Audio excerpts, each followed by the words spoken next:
How's he throwing on? First of all, my premise is that movies are basically vehicles for an idea.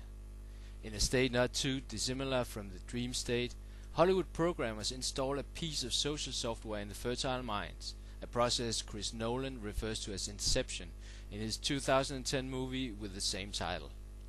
Inception is basically the reverse process of extraction, which is the technical term for interrogation. I've already produced and published a series of videos to establish this premise. I'm not going to go too much into all that here. I'm not going to spend a lot of time trying to prove that Hollywood has come under the control of Illuminati, or that Illuminati even exists. There are a lot of videos out about that topic already. What I'm going to do is to just very quickly analyze some popular movie franchises to reveal new layers, the subliminal layers added consciously by the producers. I call this layer the third layer of storytelling, where the first is the immediate perception of a classic story of the battle between good and evil, and the second is the obvious angles of interpretation. I consider the anti-Christian and Luciferian messages a part of the second level, and not so much a part of the third layer, the subconscious layer. The subconscious layer relies on some closed ciphers, the Monarch codes, which accompany key sequences in the narrative. It's my assessment you can't really understand where the movie takes you unless you know the basic alphabet of Monarch programming. The use or misuse of that power is everything. This is a very complex architecture, as you can imagine, the threefold dream structure. The basic principles can be understood if you know about Pavlov's programming of mammals and basics of NLP, neuro-linguistic programming. When is it acceptable to use our power, and when do we cross that invisible line that turns us into tyrants over our fellow man? But Einstein said that ethics are an exclusive human concern without any superhuman authority behind it. Einstein wasn't a mutant, so far as we know.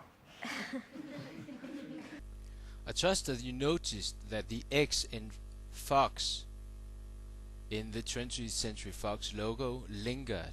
A cute little subliminal that doesn't really signify more than a desire to be associated with X-Men. It's just marketing. What you probably missed during Xavier's speech was the fact that it was lesson 18. 18 is a number that neo-Nazis use as code, with 1 relating to the first letter in the alphabet, A for Adolf, and the 8 to the 8th letter, H for Hitler. I'm not implying there's a Nazi agenda in X-Men. In the context, it merely connects to the topic of the lesson, when does the legitimate use of power become dictatorship? I should add that I don't have special insider knowledge about MK Ultra, MK Delta, Project Monarch, Project Artichoke, or other of the mind control programs CIA has devised through the ages. I rely on publicly available information, analytical skill, and rigorous examination of movies on a frame-for-frame basis. I can't prove conspiracy, but I feel it should be obvious at this point, and this video is not for those who disagree or still search for proof. It's my assumption that in order to decode a Monarch device, you have to detect the subliminals and compare them to the symbolic language of Monarch. In X-Men, the most consistently used Greek letter is, of course, the X, or Xi. This letter is code for cultic programming.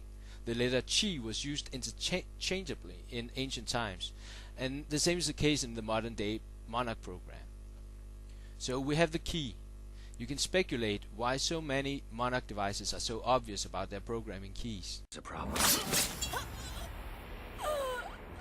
You're not part of the group.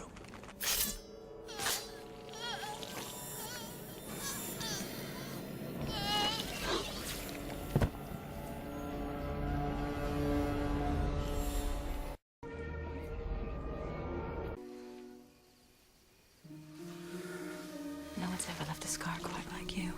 My only theory about it is that they've used the same cipher all the way back since the mind control programs began, around the early 1940s, and the effect relies on it. If they were to change the entire alphabet and system of symbols, they'd basically be back to square one. You can perceive modern day programming as updates to an existing operating system, so there has to be coding compatibility, so to speak. It's like an open API. Furthermore, it's my assumption that if you teach the audience the system, revealing subliminal sequencing and the trigger keys, it changes the game drastically. By being raised up to the conscious area of the mind rather than linger in the subconscious, people actually become free from the intended programming. So that's why I'm spending time doing this.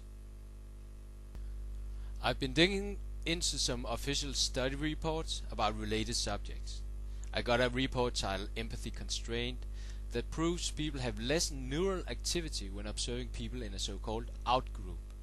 Very simply put, their brains don't fire mirror neurons when they observe the actions or the sufferings of someone in a so-called out-group, which would be any group deemed of lesser value or of marginal importance.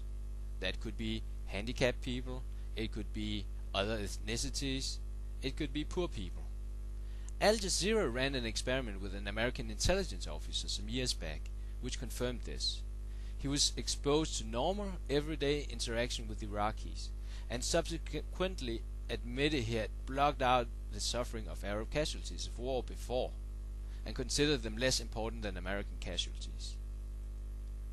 It's also noted in Empathy Constrained that you can establish emphatic blocks artificially.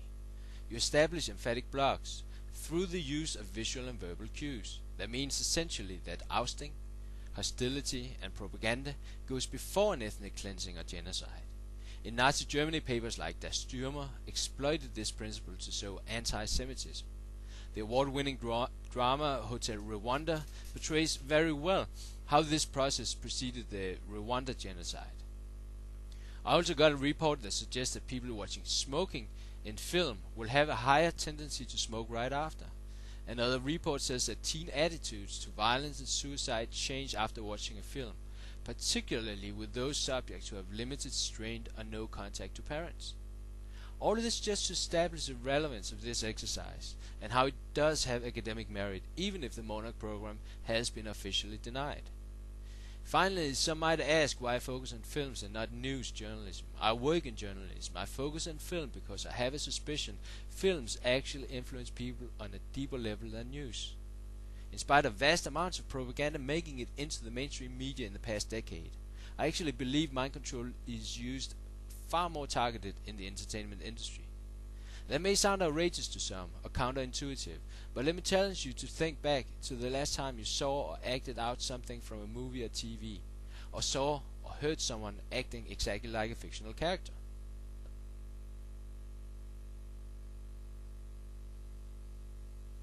X-Men has a lot of identification out there. If you Google X-Men tattoo, you will actually find that some people go out and get X-Men tattoos. I googled it because I needed a still photo of the kind of tattoos the mutants in X-Men 3 are carrying.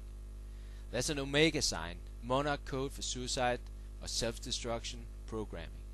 You'll notice that all those mutants tagged like this die by the end. Also notice what Magneto says. That's why the pawns go first. There's a very direct reference to the US mind control program in the way Dr. Xavier interfered with Jean Grey in her childhood and pays the price. She disintegrates his body just like he disintegrated her mind. Of course he had planned for this possibility, and he returns after the end credits in case you missed that.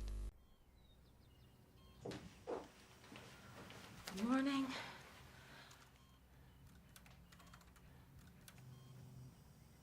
Hello, Moira.